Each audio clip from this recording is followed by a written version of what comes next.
Hi everyone, रसायन दुनिया में सभी का स्वागत करती हूँ। देखिए, बीएससी थर्ड ईयर में हमारा टॉपिक चल रहा है कार्बोहाइड्रेट्स, और कार्बोहाइड्रेट्स में जो लास्ट टॉपिक हमने कवर किया है वो क्या है, इंटर कन्वर्जन ऑफ मोनोसैकेराइड्स।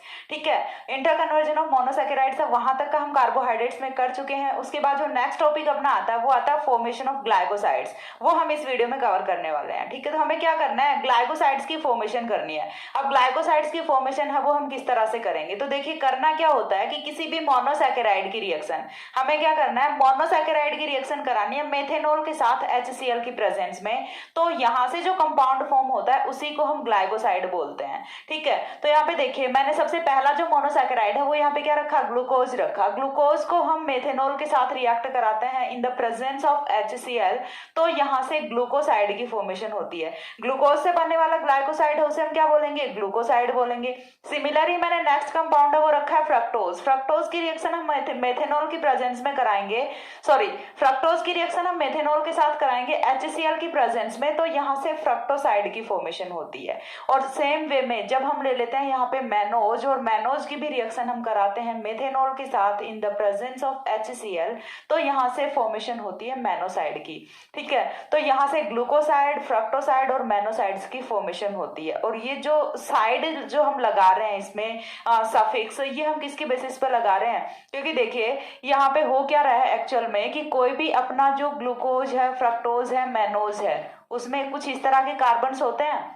ठीक है, कार्बन्स पे क्या होता है, हाइड्रोक्सिल ग्रुप्स होते हैं, और हाइड्रोक्सिल ग्रुप का जो एक अपना हाइड्रोजन होता है उसको हम रिप्लेस किससे कर दें, किसी भी एल्गिल ग्रुप से कर दें। तो यहाँ से इस तरह से जो बना कंपाउंड है उसी को हम क्या बोलेंगे, ग्लाइकोसाइड यहाँ से बोलने वाले हैं। अब वो ग्लाइकोसाइड है वो कौन से मॉलिक्यूल से बना है, कौन से कार्बोहाइड्रेट से बना है, उसी की बेसिस पे हम इसका नोमेनक्लेचर वो डिफरेंट डिफरेंट कर देते हैं। यदि ग्लूकोज का ग्लाइकोसाइड है तो हम इसे ग्लूकोसाइड बोल देंगे, फ्रक्टोज का ग्लाइकोसाइड है तो हम इसे फ्रक्टोसाइड बोल देंगे, और यदि ये मैनोज का ग्लाइकोसाइड है तो हम इसे क्या बोलेंगे, मैनोसाइड बोलेंगे। तो ओवरऑल ये सारे के सारे क्या है, ग्लाइकोसाइड्स हैं। ठीक है, ये सभी क्या है, ग्लाइकोसाइड्स हैं। यहां तक की चीज क्लियर हुई। अब हमें क्या करना है, ये तो हमने देखा जनरल की ग्लाइकोसाइड्स हैं वो होते क्या हैं और कौन कौन से ग्लाइकोसाइड्स हैं वो हो सकते हैं। यहाँ पे आप कोई और भी मोनोसैकेराइड रख लो, उसी के अकॉर्डिंग उसका ग्लाइकोसाइड है वो फॉर्म हो जाएगा, लेकिन मैंने जो जनरल ग्लाइकोसाइड्स होते हैं उनके बारे में यहाँ पे बता दिया है। उसके बाद हमें क्या करना है, हमें देखना है कि ग्लूकोसाइड किस तरह से फॉर्म होता है। एक पर्टिकुलर हम यहाँ पे लेके चलेंगे, ग्लूकोसाइड की फॉर्मेशन हमें इस वीडियो में करनी है कि किस तरह से ग्लूकोसाइड है वो फॉर्म होगा। ठीक है, तो नेक्स्ट अपना पॉइंट आता है फॉर्मेशन ऑफ ग्लूकोसाइड। ठीक है, ग्लूकोसाइड लिखें या फिर ग्लाइकोसाइड लिखें, सेम ही बात होनी है, क्योंकि ग्लूकोज से बन रहा है इसीलिए हम इसे क्या बोल रहे हैं, ग्लाइकोसाइड बोल रहे हैं। तो फॉर्मेशन किस तरह से होगी, हमें इनिशियली रिक्वायरमेंट किसकी होगी, ग्लूकोज की होगी। तो देखिए हमने यहाँ पे रखा हुआ अपना ग्लूकोज। ग्लूकोज का फॉर्मूला है वो, आई होप अभी तक सभी को क्लियर हो गया होगा, अच्छे से याद हो गया होगा कि किस तरह से ग्लूकोज पे हाइड्रोक्सिल और हाइड्रोजन वो प्रेजेंट होते हैं। तो हमने यहाँ पे ग्लूकोज लिया हुआ है। अब ग्लूकोज है वो प्रेजेंट कौन से स्ट्रक्चर में होता है, हेमी एसिटाइल स्ट्रक्चर में प्रेजेंट होता है, इसमें तो कोई डाउट नहीं है। क्यों, क्योंकि ये तो पहले ही हम लोग कर चुके हैं पूरा। तो ग्लूकोज है वो ओपन चेन स्ट्रक्चर में प्रेजेंट नहीं होता, तो फिर वो कैसे प्रेजेंट होता है, वो प्रेजेंट होता है हेमी एसिटाइल स्ट्रक्चर में।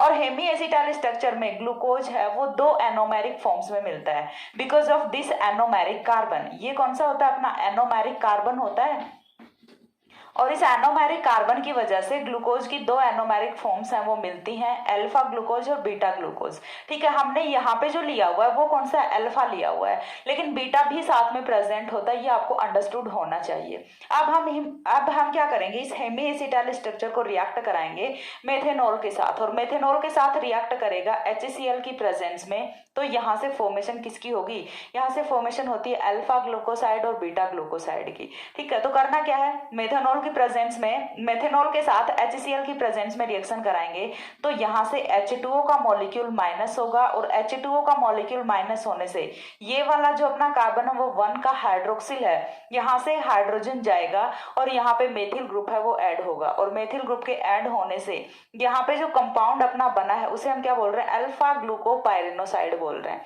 अब इसका नाम अल्फा ग्लूकोपायरेनोसाइड किस बेसिस पे रखा वो चीज हमें देखनी है। देखिए सबसे पहली चीज अल्फा क्यों बोल रहे हैं, अल्फा आइसोमर क्यों बोल रहे हैं, क्योंकि यहाँ पे जो हाइड्रोक्सिल ग्रुप था वो किधर था, लेफ्ट साइड पे, सॉरी राइट साइड पे था। यहाँ पे जो मेथॉक्सी ग्रुप है ये अपना किधर है, राइट साइड पे। तो राइट साइड पे यदि फंक्शनल ग्रुप प्रेजेंट है तो हम उसे क्या बोलेंगे, अल्फा आइसोमर बोलेंगे। तो इस वजह से तो ये अल्फा है। देन नेक्स्ट ग्लूको, ग्लूको क्यों बोल रहे हैं, क्योंकि ये ग्लूकोज से फॉर्म हुआ है। नेक्स्ट आता है अपना पायरेनोसाइड, पायरेनोसाइड क्यों बोल रहे हैं, पायरेन हम किसके लिए लिखते हैं, 6 membered ring containing oxygen atom as hetero atom. कोई भी अपनी 6 मेंबर्ड रिंग है और जिसमें ऑक्सीजन है वो हेटेरो एटम होता है। चलिए काउंट कर लेते हैं, 1 2 3 4 5 एंड 6। 6 मेंबर्ड अपनी साइक्लिक स्ट्रक्चर है और साइक्लिक स्ट्रक्चर में जो हेटेरो एटम है वो कौन सा है, ऑक्सीजन है। तो इसीलिए हम इसे क्या बोल रहे हैं, पायरेन बोल रहे हैं। और पायरेनोसाइड ग्लूकोसाइड है इसलिए हम यहाँ पे सफिक्स क्या यूज कर रहे हैं, पायरेनोसाइड यूज कर रहे हैं। तो यहाँ पे समझ आया कि किस तरह से पूरा नॉमेनक्लेचर है वो हमने यहाँ पे किया हुआ है। अल्फा किसके लिए लिखा है, ग्लूको किसके लिए लिखा है, पायरेन किसके लिए लिखा है और साइड किसके लिए लिखा है। ठीक है, तो ये मैंने एक एक चीज है वो यहाँ पे एक्सप्लेन की है। सिमिलर वे में यहाँ पे देखिए यदि ये OCH3 है ये आ जाता है लेफ्ट साइड पे, तब ये कौन सा हो जाता है, बीटा ग्लूकोपायरेनोसाइड हो जाता है। और जब भी हम ग्लूकोज की रिएक्शन कराते हैं मेथेनॉल के साथ HCl की प्रेजेंस में तो दोनों ही आइसोमर्स की फॉर्मेशन होती है। ठीक है, ये चीज समझ आई, दोनों आइसोमर्स अल्फा ग्लूकोपायरेनोसाइड और बीटा ग्लूकोपायरेनोसाइड दोनों आइसोमर्स की यहाँ से इक्वल अमाउंट में फॉर्मेशन होती है। अब यहाँ पे मैकेनिज्म क्या होती है कि किस तरह से अपना अल्फा ग्लूकोपायरेनोसाइड फॉर्म होगा और किस तरह से अपना बीटा ग्लूकोपायरेनोसाइड फॉर्म होता है वो हमें देखना है। तो नेक्स्ट पॉइंट अपना आता है मैकेनिज्म। मैं मैकेनिज्म एक्सप्लेन करूं उससे पहले एक बार आप इसका स्क्रीनशॉट ले लो। हो गया। इसके बाद नेक्स्ट आता है अपना mechanism of glycoside formation. Next हमें मैकेनिज्म देखना है कि किस तरह से यहाँ पे जो हमने देखा है कि अल्फा और बीटा ग्लाइकोसाइड्स की फॉर्मेशन हुई है तो एक्चुअल में ये होता कैसे है।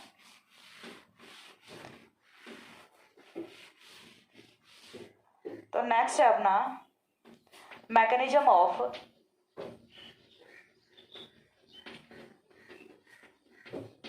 Glycoside formation.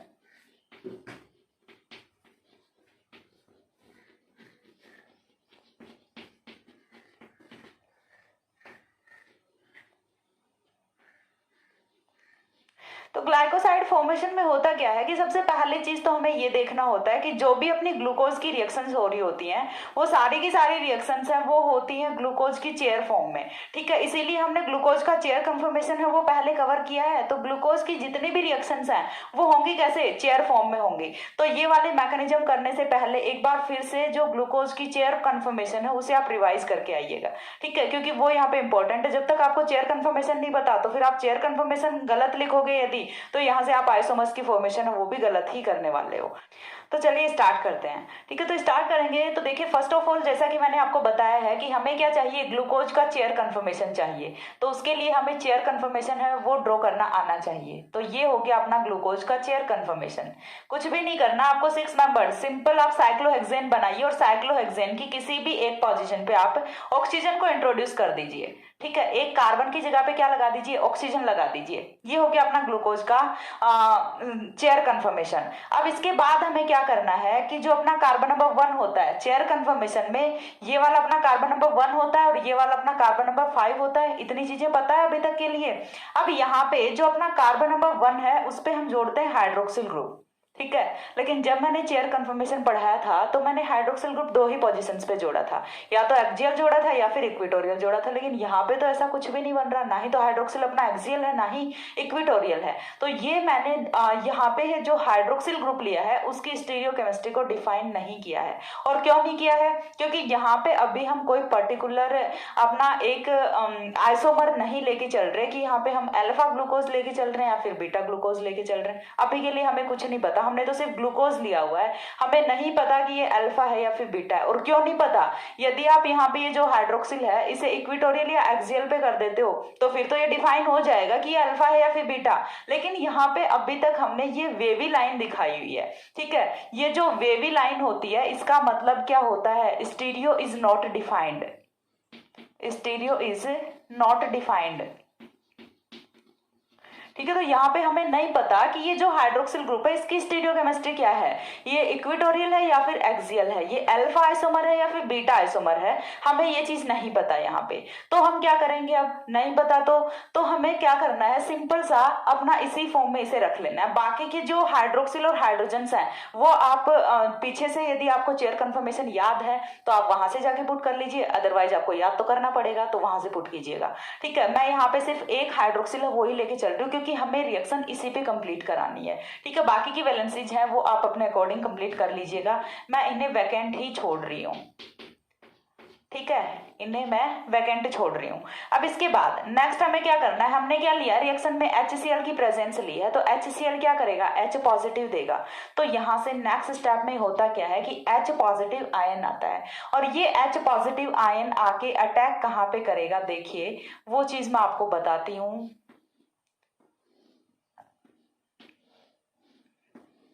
ठीक है, ये अपना वेवी लाइन से कौन जुड़ा हुआ है, OH। तो यहाँ से जो H पॉजिटिव है ये आके जुड़ेगा जो अपना हाइड्रोक्सिल के ऑक्सीजन का लॉन पेयर ऑफ इलेक्ट्रॉन होता है उसके साथ, और फॉर्मेशन किसकी करता है, OH2 पॉजिटिव की फॉर्मेशन करता है। इतनी चीज क्लियर हुई, तो यहाँ से फॉर्मेशन किसकी करेगा, ये OH2 पॉजिटिव की फॉर्मेशन करेगा। अब OH2 पॉजिटिव, ऑक्सीजन पे पॉजिटिव चार्ज स्टेबल नहीं होता तो फिर ये क्या करेगा, यहाँ से H2O की फॉर्म में बाहर जाएगा। ठीक है, ये वाला जो ऑक्सीजन है ये H2O की फॉर्म में बाहर जाएगा, तो यहाँ से नेक्स्ट स्टेप में क्या होगा, -H2O होगा। मैंने बताया था कि मेथेनॉल के साथ जब रिएक्ट करेगा HCl की प्रेजेंस में तो H2O माइनस होता है। तो अभी तक हमने मेथेनॉल यूज नहीं किया है लेकिन H2O यहाँ से माइनस है वो हो चुका है। इसके बाद नेक्स्ट देखिए, जैसे ही H2O माइनस होगा तो यहाँ से फॉर्मेशन फिर किसकी होती है। ठीक है, देखिए H2O बॉन्ड के इलेक्ट्रॉन्स को लेके जा रहा है, बॉन्ड के इलेक्ट्रॉन्स को लेके जा रहा है, तो यहाँ पे इस वाले कार्बन पे चार्ज कौन सा आएगा, पॉजिटिव चार्ज आएगा। तो यहाँ पे चार्ज कौन सा आता है, पॉजिटिव चार्ज आता है, यानी कि यहाँ से कार्बोकटायन इंटरमीडिएट की फॉर्मेशन हो जाती है। ठीक है, यहाँ से फॉर्मेशन किसकी हो गई, कार्बोकटायन इंटरमीडिएट की फॉर्मेशन हो गई। और ये जो यहाँ पे बना कार्बोकटायन है ये मोर स्टेबल होता है, और इसकी स्टेबिलिटी के पीछे का रीजन क्या होता है, तो देखिए स्टेबिलिटी का रीजन यहाँ पे होता है नेबरिंग ग्रुप पार्टिसिपेशन।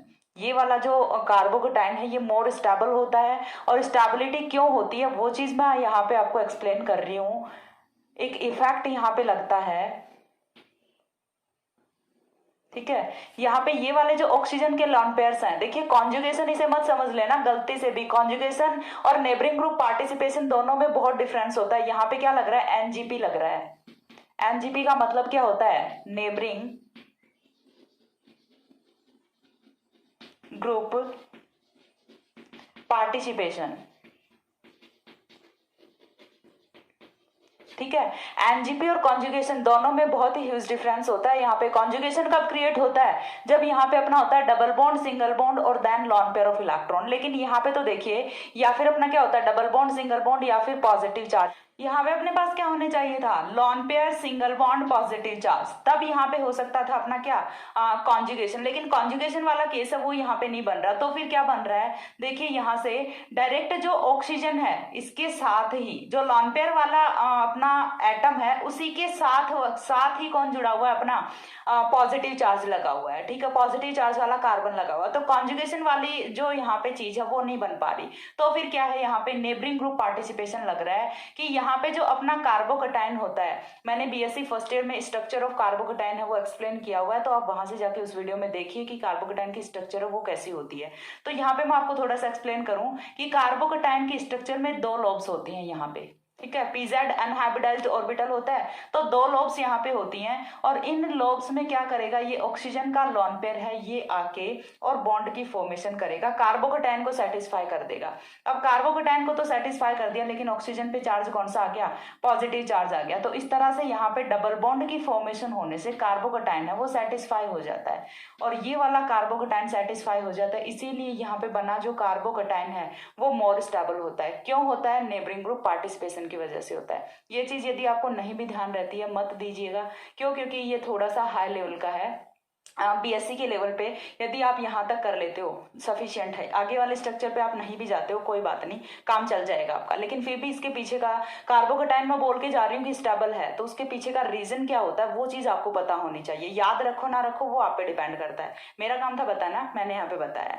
ठीक है, अब नेक्स्ट पॉइंट यहाँ से क्या होगा, देखिए कार्बोकेटाइन की फॉर्मेशन हो गई। अभी तक हमने मेथेनॉल का तो यूज ही नहीं किया, कार्बोकेटाइन बन गया। कार्बोकेटाइन किस तरह से बिहेव करेगा, एज अ इलेक्ट्रोफाइल। अब हमें क्या लेना है, नेक्स्ट स्टेप में मेथेनॉल लेना है। ठीक है, नेक्स्ट स्टेप में हमें क्या लेना है, मेथेनॉल लेना है। मेथेनॉल किस तरह से बिहेव करेगा, एज अ न्यूक्लियोफाइल। इलेक्ट्रोफाइल और न्यूक्लियोफाइल की हमें यहाँ पे रिएक्शन करानी है, तो रिएक्शन किस तरह से होगी। अब देखिए मैंने बताया कि यहाँ पे दो लोब्स होते हैं कार्बोकेटाइन के पास, पीजेड ऑर्बिटल की। तो अब इन्हें दोनों लोब्स में अलग अलग बार अटैक करने से अलग अलग प्रोडक्ट है वो यहाँ से फॉर्म होता है। एक बार हम क्या करेंगे कि ये जो अपना ऑक्सीजन का लोन पेयर है इसे अटैक कराते हैं नीचे से। ठीक है, एक बार हम नीचे से अटैक कराएंगे और दूसरी बार हम कहां से अटैक कराएंगे, ऊपर से अटैक कराएंगे। तो मेथेनॉल है इसका हम दो साइड से अटैक कराएंगे, एक बार ऊपर वाली साइड से अटैक कराएंगे, दूसरी बार नीचे वाली साइड से अटैक कराएंगे। और दोनों बार अटैक कराने से यहाँ पे डिफरेंट डिफरेंट प्रोडक्ट की फॉर्मेशन होती है। और ये चीज आप लोगों को भी पता है कि कार्बोकेटाइन में दो आइसोमर्स हैं वो फॉर्म होते हैं। कोई भी ऐसी रिएक्शन जिसमें carbocation as a intermediate form होता है तो वहां से दो प्रोडक्ट हैं वो इक्वल अमाउंट में फॉर्म होते हैं। और क्यों होते हैं, क्योंकि कार्बोकेटाइन के पास पीजेड वैकेंट ऑर्बिटल में दो लोब्स होती हैं और दोनों लोब्स में न्यूक्लियोफाइल के अटैक से डिफरेंट डिफरेंट प्रोडक्ट्स की फॉर्मेशन होती है। तो अब हम यहां से रिएक्शन के कर लेते हैं दो पार्ट। ठीक है, दो पार्ट्स में हम रिएक्शन को प्रोसीड करेंगे। एक बार हम ऊपर वाली लोब में अटैक कराएंगे और दूसरी बार हम नीचे वाली लोब में न्यूक्लियोफाइल का अटैक कराएंगे। यहां तक का क्लियर है, यहां तक हमने सिर्फ कार्बोकेटाइन की फॉर्मेशन की है, सिंपल सा, जैसा कि हम मोस्ट ऑफ करते रहते हैं कार्बोकेटाइन की फॉर्मेशन। अब इसके बाद एक बार के लिए चलो मैंने माना कि यहां से नीचे वाली साइड से अटैक कराते हैं। ठीक है, नीचे वाली साइड से अटैक कराएंगे तो नीचे वाली साइड यानी कि एक्सियल पोजिशन होगी। यहाँ पे जो हम ग्लूकोज लेके चले थे उसमें हमें नहीं पता था कि हमने कौन सा ग्लूकोज है वो लिया हुआ है। ठीक है, यहाँ पे हमने स्टीरियोकेमिस्ट्री डिफाइन नहीं की थी। ठीक है, तो जो कार्बोकेटाइन बना है वहां तक हमें स्टीरियोकेमिस्ट्री की रिक्वायरमेंट नहीं होती। लेकिन अब कार्बोकेटाइन के बाद जहां से न्यूक्लियोफाइल अटैक करेगा उसी के अकॉर्डिंग स्टीरियोकेमिस्ट्री है वो आने वाली होगी। ठीक है, तो चलिए देखते हैं किस तरह से अटैक होने वाला होता है यहाँ पे और क्या रिएक्शन का प्रोडक्ट होगा। तो यहाँ से एक बार के लिए हमने लिया कंपाउंड कुछ इस तरह से। ठीक है, कुछ इस तरह से कंपाउंड लिया, बाकी की जो पोजीशंस हैं वो तो एज इट इज रहेंगी, उनमें तो आपको कोई भी चेंज नहीं करना है। अब क्या करना है, इस वाली पोजीशन को देखना है। इस वाली पोजीशन पे यदि हम देखेंगे तो मैं क्या बोल रही हूँ कि एक बार के लिए हम नीचे से अटैक करवा देते हैं। तो नीचे से अटैक करवाएंगे तो यहाँ पे क्या जुड़ गया अपना OCH3H, और ऑक्सीजन ने अपना लॉन पेयर ऑफ इलेक्ट्रॉन है वो बॉन्डिंग के लिए दे दिया। तो ऑक्सीजन पे चार्ज कौन सा आ गया, पॉजिटिव चार्ज आ गया। CH3OH है वो एज इट इज यहाँ पे ऐड हो गया। किससे ऐड हुआ है, ऑक्सीजन के लॉन पेयर ऑफ इलेक्ट्रॉन से ऐड हुआ है। अब क्या करेंगे, ऑक्सीजन पे पॉजिटिव चार्ज है तो माइनस क्या करना पड़ेगा, H पॉजिटिव करना पड़ेगा। और माइनस H पॉजिटिव करेंगे तो यहाँ से कुछ इस तरह का प्रोडक्ट है वो फॉर्म होगा। जब माइनस करेंगे H पॉजिटिव तो माइनस H पॉजिटिव कहां से होगा, यहीं से होगा। माइनस H पॉजिटिव हुआ तो यहाँ पे फॉर्मेशन किसकी होती है, OCH3 की फॉर्मेशन होती है। यदि OCH3 अपना एक्सियल पे आ गया तो हाइड्रोजन वो कहाँ पे जाएगा, इक्वेटोरियल पे जाएगा। बाकी की जो पोजीशंस हैं वो तो एज इट इज ही रहेंगी, तो इनमें आपको कुछ भी नहीं करना। ठीक है, एक आइसोमर अपना फॉर्म हो गया, लेकिन इसका पता हम बाद में लगाएंगे। उससे पहले हम एक बार ऊपर वाले लोब में भी जो न्यूक्लियोफाइल है अपना उसका अटैक करा देते हैं। तो चलिए नेक्स्ट टाइम हम क्या कर रहे हैं, यहाँ से कुछ इस तरह से कर रहे हैं। ये हमारा आफ्टर न्यूक्लियोफाइल अटैक प्रोडक्ट होता है, वहां पे हमने नीचे की साइड से अटैक कराया था। इस बार हम कहां से कराएंगे, ऊपर की साइड से अटैक कराएंगे। तो ऊपर की साइड से अटैक कराते हैं तो अगेन हमारा ऑक्सीजन का जो लॉन पेयर है वो बॉन्डिंग में पार्टिसिपेट कर लेता है। तो ऑक्सीजन पे चार्ज कौन सा आता है, पॉजिटिव चार्ज आता है। और ऑक्सीजन पे पॉजिटिव चार्ज है, स्टेबलाइज नहीं करेगा, यहाँ से हम माइनस H पॉजिटिव करेंगे। और माइनस H पॉजिटिव करने के बाद नेक्स्ट जो फाइनल प्रोडक्ट हमारा यहाँ से फॉर्म होता है वो कुछ इस तरह का होता है। देखिए फाइनल प्रोडक्ट है वो हमारा यहाँ से कुछ इस तरह से फॉर्म हो जाता है OCH3। ठीक है, OCH3। और यहाँ पे यदि इक्वेटोरियल पे चला गया अपना मेथॉक्सी ग्रुप तो हाइड्रोजन कहाँ पे आ जाएगा, एक्सियल पे आ जाएगा। तो फाइनल प्रोडक्ट है रिएक्शन का वो कुछ इस तरह से ऑब्टेन होता है। अब हमें देखना है कि कौन कौन से आइसोमर्स हैं वो किस तरह से यहाँ पे फॉर्म हुए हैं। तो देखिए एक बार के लिए चलिए मैं हाइड्रोजन और हाइड्रोक्सिल वो भी मार्क करवा देती हूँ। कार्बन नंबर 1 पे हाइड्रोक्सिल है, उसकी स्टीरियो हमने डिफाइन नहीं की है, ठीक है। उसके बाद कार्बन नंबर 2 पे तो डिफाइंड होती है ना, कार्बन नंबर 2 पे हाइड्रोक्सिल कहाँ पे होता है, राइट साइड पे। राइट साइड का मतलब क्या होता है, डाउन पे होगा, तो डाउन पे रख दिया। डाउन पे हाइड्रोक्सिल है तो हाइड्रोजन कहाँ पे होगा, अप पे होगा। नेक्स्ट चलते हैं कार्बन नंबर 3 पे। कार्बन नंबर 3 पे हाइड्रोक्सिल कहाँ पे होता है, लेफ्ट साइड, और लेफ्ट का मतलब अप साइड, तो लगा देते हैं अप साइड पे हाइड्रोक्सिल। हाइड्रोक्सिल अप पे है तो हाइड्रोजन डाउन पे होगा। अगेन कार्बन नंबर 4 पे चलते हैं। कार्बन नंबर 4 पे हाइड्रोक्सिल कहाँ पे होता है, अगेन राइट साइड होता है, और राइट साइड होता है तो यहाँ पे हाइड्रोक्सिल को हम कहाँ पे रखेंगे, डाउन साइड रखेंगे। ये जो हाइड्रोक्सिल और हाइड्रोजन से आपके माइंड में ग्लूकोज की इमेज है वो घूमनी चाहिए, ठीक है, क्योंकि इतनी बार हम ग्लूकोज को लिख चुके हैं, इतनी बार ड्रॉ कर चुके हैं कि अभी तक तो सारे के सारे हाइड्रोक्सिल और हाइड्रोजन से वो माइंड में अच्छे से क्लियर हो जाने चाहिए, ठीक है। और इवन आपको ग्लूकोज भी क्या चेयर फॉर्म में भी हो जाने चाहिए, क्योंकि बहुत बार हम इसे कर चुके हैं और काफी इंपॉर्टेंट है, बार बार करना पड़ेगा, तो अच्छे से इसे कंफर्म कर लीजिएगा, अच्छे से याद कर लीजिएगा, ठीक है। नेक्स्ट हमारा यहाँ पे फटाफट पुट कर देते हैं सारे के सारे जो ग्रुप्स हैं, HOH, OHH, OHH, OHH, OHH। देख लेना कहीं पे गलत मत लिख लेना, ठीक है। इसके बाद HOH, यहाँ पे भी हाइड्रोजन है भाई, इसे भी लगा के चलिएगा हर एक पोजीशन में, ठीक है। HOH, OHH, OHH,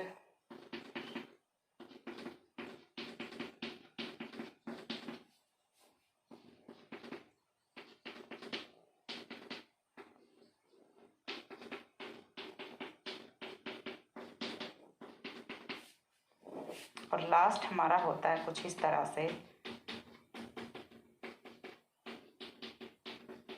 ठीक है। हो गया, और तो कहीं नहीं बचा ना।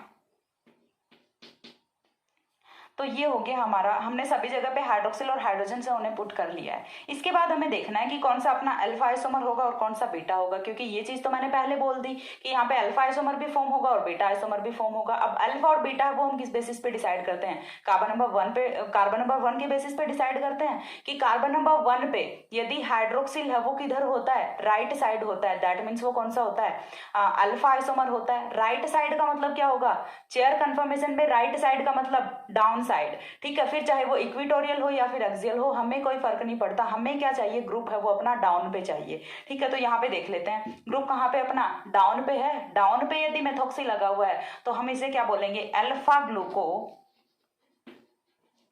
पायरेनोसाइड बोलेंगे, ठीक है। चीज क्लियर हो रही है, हम इसे क्या बोलने वाले हैं, अल्फा ग्लूकोपायरेनोसाइड बोलने वाले हैं। एक अल्फा बन गया तो ऑब्वियस सी बात है दूसरा तो बीटा ही होने वाला है, लेकिन फिर भी क्रॉस चेक कर लेते हैं। किस तरह से करेंगे, बीटा आइसोमर में हाइड्रोक्सिल वो कहाँ पे होगा, लेफ्ट साइड पे, और चेयर कन्फर्मेशन की यदि हम बात करें तो लेफ्ट का मतलब क्या होता है, अप साइड होता है। फिर चाहे वो इक्वेटोरियल हो या फिर एक्सियल हो, हमें कोई फर्क नहीं पड़ता, हमें तो कहाँ पे चाहिए, अप साइड पे चाहिए अपना जो भी हाइड्रोक्सिल ग्रुप था। और हाइड्रोक्सिल का सब्स्टिट्यूशन है वो हमने किससे कर दिया, मेथॉक्सी से कर दिया। तो इस बार हम डिसाइड किसके बेसिस पे करेंगे, मेथॉक्सी के बेसिस पे करेंगे। तो मेथॉक्सी ग्रुप देख लेते हैं कहाँ पे है, अप साइड पे लगा हुआ अपना मेथॉक्सी ग्रुप, और अप साइड पे मेथॉक्सी ग्रुप है, दैट मीन्स ये कौन सा होगा, बीटा ग्लूको पायरेनोसाइड। तो यहां से नेक्स्ट क्या होता है, अपना बीटा ग्लूको पायरेनोसाइड होता है। तो इस तरह से हम फॉर्मेशन कर सकते हैं अपना अल्फा ग्लूको पायरेनोसाइड और बीटा ग्लूको पायरेनोसाइड की। हमें करना क्या है, ग्लूकोज की रिएक्शन करानी है HCl की प्रेजेंस में मेथेनॉल के साथ। फर्स्ट ऑफ ऑल क्या करना है, HCl अपना H पॉजिटिव देगा और हमें जो अपना कार्बन नंबर 1 होता है वहां से हाइड्रोक्सिल है उसको H2O की फॉर्म में निकाल देना है, कार्बोकटाइन फॉर्म कर लेना है। कार्बोकटाइन तक एक बार यदि आ गए तो उसके बाद सिंपल सा है, एक बार नीचे से अटैक कराइए मेथेनॉल का, दूसरी बार ऊपर से अटैक कराइए मेथेनॉल का और -H पॉजिटिव कीजिए, आपका जो भी प्रोडक्ट होगा आ जाएगा। रटने की कोई नीड ही नहीं है, सिर्फ स्टेप वाइज चलते जाओ, अपने आप होता जाएगा।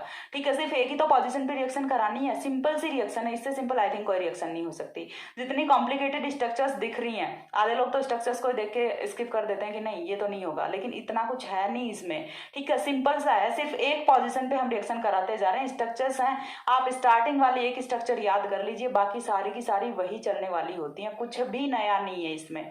ठीक है, या फिर आप ट्रिक से यदि याद करना चाहो तो डायरेक्टली आप क्या लिख सकते हो, आपने ग्लूकोज लिया और ग्लूकोज की रिएक्शन किसके साथ कराओगे, HCl, और साथ में अपना क्या लेना है, मेथेनॉल लेना है। एक बार तो आप OCH3 को नीचे लिख दो, एक बार आप OCH3 को ऊपर लिख दो, सिर्फ इतना करना है काम, बाकी कुछ भी नहीं करना। तो ये बहुत ही सिंपल रिएक्शन और बहुत ही इंपॉर्टेंट है, कई बार पूछ ली जाती है एग्जाम में, तो काफी इंपॉर्टेंट रिएक्शन है, इसकी पीछे बिल्कुल करने की सोचना भी मत, और इससे इजी आई थिंक कोई रिएक्शन हो भी नहीं सकती। ठीक है, तो इसके बाद यहाँ तक आपको समझ आ गया होगा।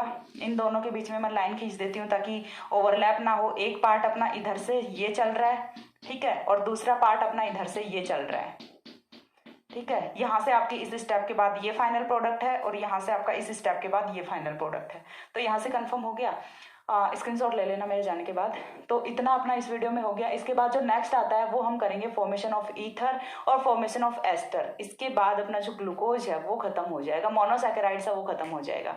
तो अभी 2 कंपाउंड्स की फॉर्मेशन हमें और करनी है, वो मैं नेक्स्ट वीडियो में एक्सप्लेन करूंगी। तब तक के लिए सी या, have a good day, thanks for watching.